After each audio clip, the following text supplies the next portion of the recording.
Apparently, it looks like he just stepping down. So he not going to start any more shit after Trump yelled at him? Thank God. We're going to dive into this with retired Brigadier General John Tykert. He's a former fighter pilot and Pentagon official. General, good to see you. Thanks for coming on. Do you think this ceasefire holds, and do both sides have an incentive for it to hold? They do. Bill, clearly there was righteous anger by the president walking out to Marine Corps One as he left about any possible violations of the ceasefire.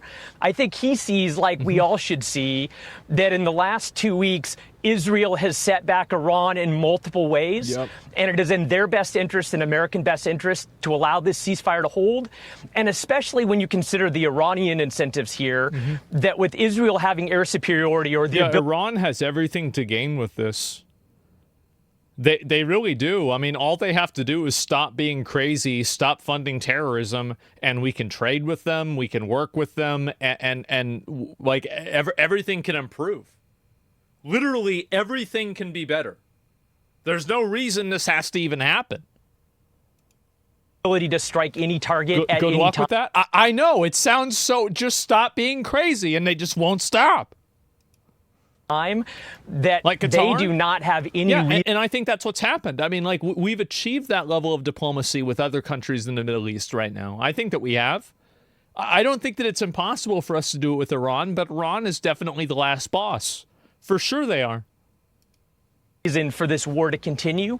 And so all incentives would suggest that Iran will not violate this ceasefire. Israel, with a strong admonition from the president, must not as well. Yeah, that's what I was going to ask you. Is it really seems like Iran would want to be looking for an off-ramp here. Yeah. Case in point, when they attacked our base in Qatar yesterday, they apparently gave the U.S. a heads up beforehand. What does it say to you when your enemy tells you, hey, we're going to attack you and here's where it's going to happen? They did this same shit last year. They don't actually want to get bombed or attacked because nobody knows the state of the Iranian military as well as the Iranian military. They know they're cooked. They know that they're going to get their ass beat. So obviously they're not going to go and try to start trouble. Saving face, yeah, but they have to save face. They have to. Bill, yesterday at Al Udeid was clearly an off-ramp for the Iranians, that they did give us that intelligence heads up ahead of time, that planes and assets had already been dispersed and were heavily defended.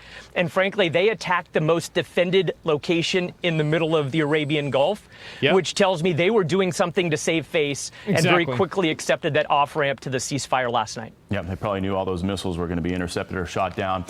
So we saw President Trump angry and frustrated this morning.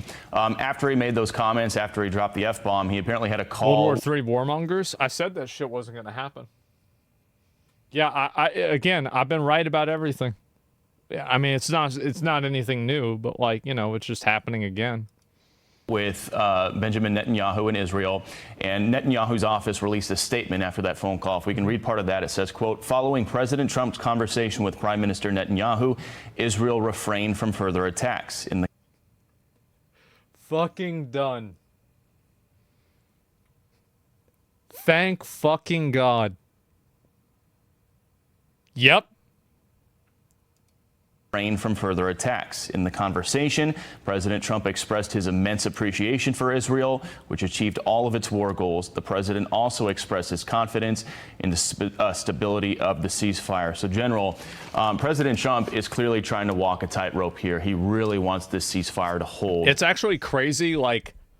This is one of those situations where there's 100 ways for it to go wrong and one way for it to go right. Really, I mean, you think about all the bad things that could happen. Yeah, he's absolutely on a tightrope with this. And it sounds like he made a personal phone call to Bibi Netanyahu when he heard that Israeli planes were in the air. So you need to chill the fuck out. We got to get this to calm down. Yeah. That's good. Bill, very clearly Israel had target sets they would like to continue to attack, but based on the advantages they have gained in the last 2 weeks that will allow this ceasefire to benefit Israel in the long run in the United States, I think that strongly worded statement by the president and then ultimately his conversation with the prime minister gave Israel all the incentive in the world to stop and abide by the ceasefire. Yeah, I don't know what the fuck he told them, but I could imagine. And in terms of whether or not like, Iran... I bet like that crash out that happened at the White House with like fucking, what's his name, Zelensky, I bet that was nothing. I bet whenever they're actually talking about it, I bet they're yelling at each other, fucking throwing. I wouldn't be surprised if people were throwing shit around. Like, yeah, exactly. Like the same as like, you know, remember Elon Musk had like a black eye? I wouldn't be surprised.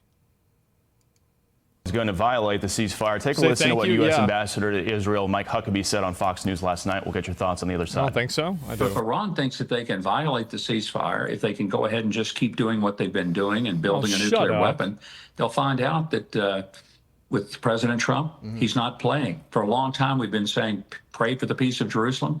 Donald Trump may be the first one to actually help make that happen. Yeah, I think at this point, Iran probably knows President Trump isn't playing around after he took out Soleimani. Now he wiped out their nuke facilities. Got about a minute left. Your final thoughts. Deterrence, that word that we throw around a lot, Bill, comes down to strength of capability and will. The United States has had strength of capability for years now, if not decades, but we've lacked the demonstration of strength of will until these last few weeks, and the last 4 years have been disastrous. But yeah, you sometimes you just have to go and put your dick on the table and say, listen, bitch, this is how it's going to be. Sometimes you have to do that. And that's what he did. No, really? Secretary Rubio said 2 days ago, American deterrence is backed up by the United States military, and certainly that is a strong position for the United States going forward. All right, we will leave it there. Brigadier General John Teichert, we thank you for your time. Good to see you this morning. I'm Steve Doocy. There it is. And so U.S. officials believe Iran maintains several nuclear sites that were not targeted into strikes and remain operational. That was never a question. Nobody ever thought that wasn't going to happen or that wasn't true. Like this one right here is one of their nuclear sites. And the problem, so here's the issue, right, is that some of them were developing, power, and the other ones were developing enriched uranium that could be used for bombs. And so there's a reason, like, this is the one I think that Bouchier or whatever is the one where they have a lot of the Russian scientists, for example. Wait, what? He says he's ready to launch nuclear strikes? Oh, what? 7 years ago, you saw how in a daring operation of the Mossad, we got the archives of Iran's nuclear program, plans to destroy Israel. We presented it to President Trump, to the world, to uses again. Today, right now in this operation, we completed the task. We struck the entire archive that included all the knowledge of Iran to build a nuclear bomb. Also that we did. Over decades, I told you that Iran will never have nuclear weapons. And indeed, in all our amazing operations that our fighters have conducted, we have sent down the drain Iran's nuclear program. If anyone in Iran will try to rebuild this plan, we will operate with the same intensity. Oh, yeah, I agree with this. Yeah, they can't have nukes. They're crazy. I return and say again, Iran will not have a nuclear weapon. No, he's totally right. Yeah, he's totally right about that. It's not even a question.